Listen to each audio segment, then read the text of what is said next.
Intercepting the Lance. Intercepting the Lance is for a horizontal slash with a knife. Odds are you're never going to deal with a knife. And if you do deal with a knife, it's probably going to be a thrusting attack. But hey, we're a Kempo system, so we got to cover the unforeseen. Right? This one pretty much falls into the line with several techniques we have already. The idea behind Mills Kempo is I don't want to create a whole new set of movement just because he put a weapon in his hand. We need to focus and refine material that's already been taught and then use that as a bridge to various weapon attacks. If you've seen the club attacks have a lot of similarities to the slashing attacks of a knife. The problem with the knife, though, is less margin for error, and you've got to be a lot tighter, and in my mind, you've got to be a lot more violent. So with that said, let's kind of play with the attack of intercepting the lance. What's going to happen is it's a slash. And we're going to make the assumption for just right now that it's a high slash. It's to the neck or it's to the face. All right? So as he slashes, there's the attack. Going straight for the neck, straight for the face. Okay? If we haven't already recognized the attack and run, so now it's time to go ahead and defend and enter. All right? As the attack comes in, anytime you see a weapon or anytime you feel like you're being approached by a weapon or a dangerous altercation, you don't want to stand there flat-footed. All right? You want to start working into some type of presentation, whether it's an interview stance, whether it's a passive ready stance, or even whether it's an active ready stance. If it's a fighting stance, things have already escalated too far. Passive ready stance gives you that idea of I can still talk my way out of it, but I'm ready for anything he's going to be throwing at me. With that said, we're going to work from a passive ready. As we see the knife coming in, we're immediately going to close the distance, right out of eye of the storm. We want to get inside his zero pressure. Right? If he swings and catches me at the apex of his arc, right, we're caught into what we call maximum pressure. This is where the knife is the most dangerous, or the club, whatever weapon it may be. So I don't want to be at max pressure. I want to be at zero pressure.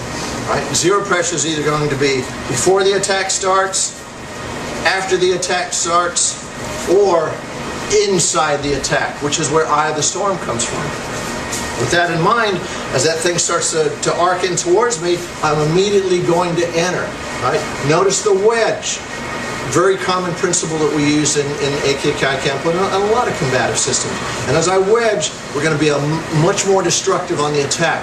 Straight to the face, and you're going to claw and dig out as much skin and muscle and bone and eyeball and DNA as you possibly can as you rip on that, as you dig. As you dig, you're going to rip down as quickly as you can right into a hammer fist. All right? So it's hit, hit. All right? Again, a very common pattern for the Mills system. From there, we immediately need to nullify his base, because he's not going to stand there and let us do this. He's going to move, just the way human beings are. So after the hammer fist, we're going to wrap that arm as quickly as possible as we step in. All right? It's wrap. Don't worry about what he can do with the knife at this point. It may scrape you up a little bit. It's very possible. He's not going to be able to affect a serious attack. From there, we're going to just drive, horse's bite, crab claw, there's several different names for it, just right into the throat as we do a straight osotogari, just a straight judo takedown, hook the legs. All right.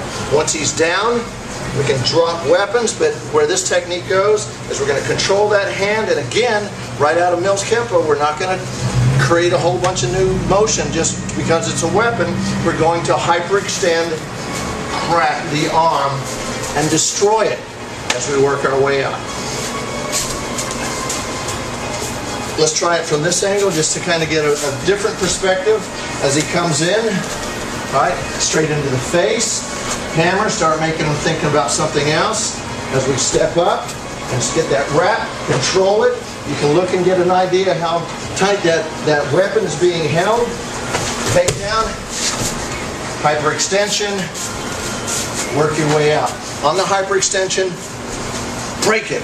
It's a knife. Don't go halfway. Just as you step in, boom, go right through that elbow, destroy it. Okay? Just go a little one time, just a little bit quicker, and we'll see what happens. I'm not going to go to target this time. I'm going to actually go to the body so we can get some velocity going on it and then work the technique.